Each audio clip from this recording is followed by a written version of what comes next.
Hello students, এই ভিডিওতে মুখ্যমন্ত্রী নিযুত ময়না স্কিমের অ্যাপ্লিকেশন ফর্ম ফিল আপের প্রসেস দেখাবো। চলো ভিডিওটি শুরু করা যাক। এখানে প্রথমে দেখতে পাচ্ছ এআরএন নাম্বার দেখাচ্ছে। এই এআরএন নম্বরটি তোমাদের এইচএস ফার্স্ট ইয়ারে যখন অ্যাডমিশন নিয়েছিলে তখন দর্পণ পোর্টালের মধ্যে দেওয়া আছে। সেই দর্পণ পোর্টাল থেকে তোমরা নিয়ে নিতে পারো। অ্যাকনোলেজমেন্ট নম্বর অথবা অ্যাডমিশন রিসিপ্টের মধ্যে পেয়ে যাবে।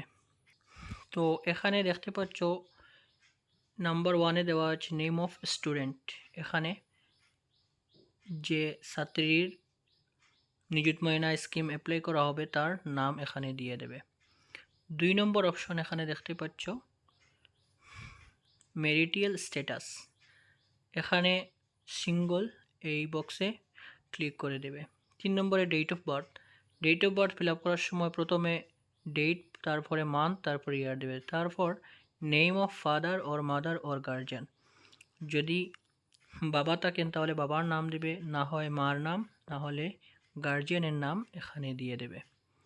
1 নম্বরে রিলিজিয়ন। এখানে হিন্দু, মুসলিম, খ্রিস্টান যে তোমার রিলিজিয়ন যেটা হয় এটা দেবে। 6 নম্বরে মোবাইল নম্বরটি দিয়ে দেবে। 7 নম্বরে অ্যাড্রেসের জায়গা village or town or city, এখানে তোমার গ্রামের নাম দিয়ে দেবে। পিন নম্বর এখানে দিয়ে দেবে। Block or municipality or town committee, যদি ব্লক যেটা আছে, মিউনিসিপ্যালিটি যেটা আছে অথবা টাউন কমিটি যেটা আছে এটা দিয়ে দেবে। তারপরে পুলিশ স্টেশনের নাম এখানে দিয়ে দেবে।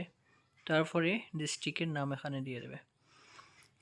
8 নম্বরে এখানে দেখতে পাচ্ছ আদার নম্বর, ইফ অ্যাভেলেবল। যদি আদার নম্বর থাকে তাহলে আদার নম্বরটি দিয়ে দেবে, যদি না থাকে তাহলে দেওয়া লাগবে না, এখানে এটি ম্যান্ডেটরি নয়। 9 নম্বরে দেখতে পাচ্ছ নেম অফ এলএসসি। এখানে তোমাদের বিধানসভা সমষ্টির যে নাম রয়েছে সেটি দিয়ে দেবে। তারপর 10 নম্বর একটি অপশন রয়েছে, দেখো did you receive the benefit of MMNMA in the last year. এখানে বলা হয়েছে যে যদি তুমি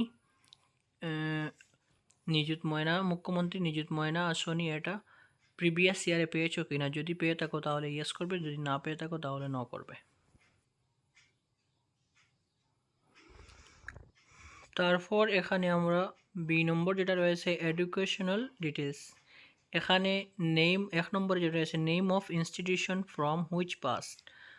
এখানে তুমি যে স্কুল থেকে পাস করেছো ফার্স্ট ইয়ার, অথবা যদি ফার্স্ট ইয়ারের জন্য অ্যাপ্লাই করে তাহলে মেট্রিক যে স্কুল থেকে পাস করেছো সেই স্কুলের নাম এখানে দিয়ে দেবে।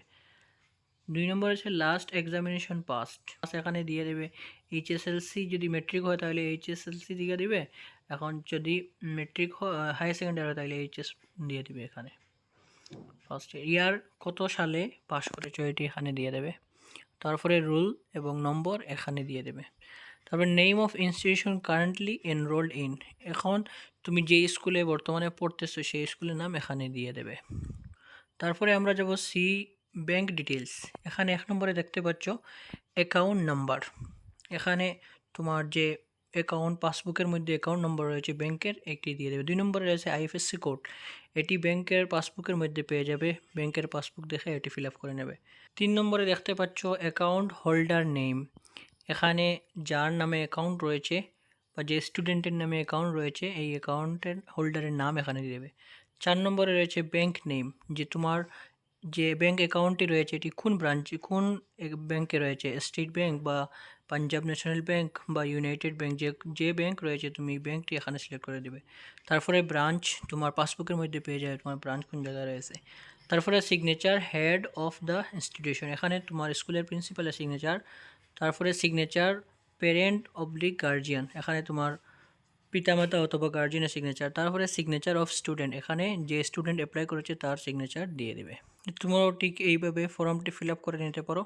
যদি ভিডিওটি ভালো লাগে তাহলে ভিডিওটি একটি লাইক করবে, শেয়ার করবে এবং চ্যানেলটিকে সাবস্ক্রাইব করে রাখবে।